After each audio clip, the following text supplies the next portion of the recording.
Hi there, and welcome to this short video about one of the features that we have here in Quicklime and also how it relates to the AKCP Cabinet Thermal Map sensors. So this is a perfect illustration as to the usefulness of the Cabinet Thermal Map sensors and also the sensorCFD analysis that we have here within Quicklime.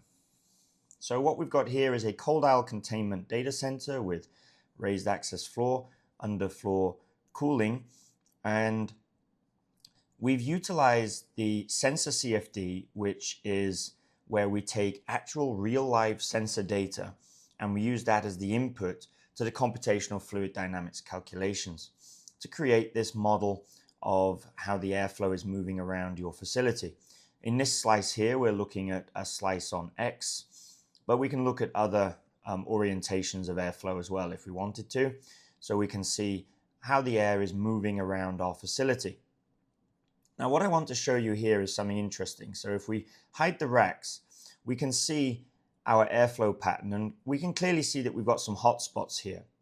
But I'd like to point out a few little details. So we've got cold air coming up out of our raised access floor, and we can see it's coming out at quite a high velocity. So if we're looking at the arrows, the color of the arrows are actually showing us the airspeed or meters per second, so the velocity of the air that we've got. And then the solid color that we see here, the slice of color, is temperature. So where we've got red arrows, this doesn't mean we've got warm air. What this means is that we have high velocity air. And where we have blue or red coloring in the background, it means we've got cold or warm air. So under the floor here, we can see plenty of cold air, as we would expect.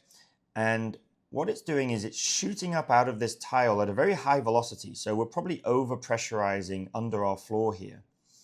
And it's all coming up and going through the top few servers, which is why we have these hotspots here. So in the middle of the racks on both sides, we have this problem. We've got hotspots and recirculating air here. So we've probably got a problem with our containment on our racks. And we've also got a problem with our air supply. Our air supply is at too high a pressure and an insufficient volume. So if we had enough volume, then we'd be flooding the cold aisle here and we'd be able to cool these other servers. But we're not. We've got a small amount of cold air at a high pressure. And that's why it's shooting up towards the ceiling, hitting the top of the containment, spreading out, and is all getting sucked through the top servers here. Now, if we were to place a temperature sensor in our cold aisle, it would tell us that we've got cold air. We would be getting no alerts. Everything would appear to be fine. But it's telling us nothing about what's happening down here in our racks. So the way that we can identify these problems is by using the AKCP Cabinet Thermal Map sensors. So that's a temperature sensor where we have 3 sensors at the front and 3 at the rear of the cabinet. So if we take a look at those, I'll show you how they work. So when mounted on the rack, we have 3 temperature sensors at the front and 3 at the rear, with humidity also at the front and rear. And then we're monitoring the delta T, or the temperature differential between the front and the rear of the rack. So the thermal map sensor is going to show up problems that are occurring within the rack rather than within the cold aisle. So this just highlights the importance of granular level monitoring, especially in modern data centers where you want to push things to the limits of efficiency. And it also highlights the usefulness of analytical tools like sensorCFD.